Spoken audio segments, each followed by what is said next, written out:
Pa evo, 4 dana pred početak olimpijskih igara, naši prijatelji iz Ujedinjenih srpskih pivara su nas obradovali sa velikom podrškom našeg naroda koji je potpisivao zadnjih par meseci jednu veliku zastavu i sa porukama našim sportistima koji će sigurno biti postrek za osvajanje dobrih rezultata, svakako i medalja.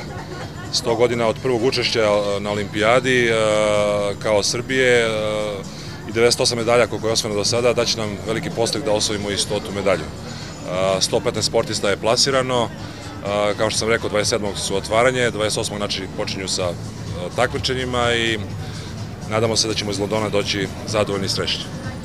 Pa konkretno je sistem sporta u Srbiji, zadnjih godinu i po dana smo radili na tome da pripremimo programe pre svega za olimpijce koji su u Londonu, a samim time i za potencijalne kandidate koji će učestvovati na olimpijskim igrama u Sočiju 2014. i 2016. u Rio de Janeiru.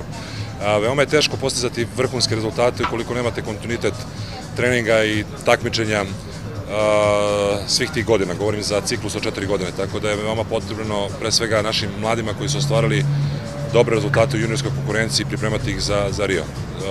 Sa programima koje smo obezbedili, oni su u tom delu obezbeđeni, s tim što se nadamo da ćemo, kao što je generalni direktor Ujedinjenih srpskih pivara rekao, da saradnju koju smo imali u prošlom periodu nastavimo i za sledeći period.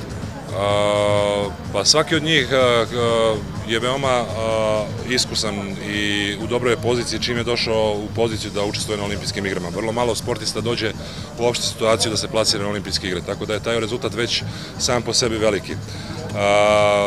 Kao što je osnivač olimpijskog pokreta Pierre Coubertin rekao, važno je učestvovati, to je lepo, ali svakom onome ko se plasira na olimpijadu želi da napravi i nešto više. Prema tome, oni će, nadam se, uspeti da dostignu svoj maksimum na olimpijskim igrama i verujem da će neko od njih i uspeti da donese i odličije.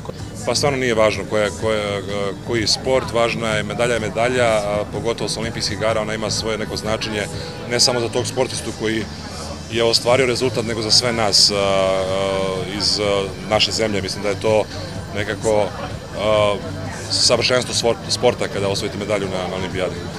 Biću tamo, navijaću i nadam se da će naši gledalci ovde u Srbiji pružiti tu šansu svima njima da tu energiju koju oni pošalju odavde uspeju da pošalju za London.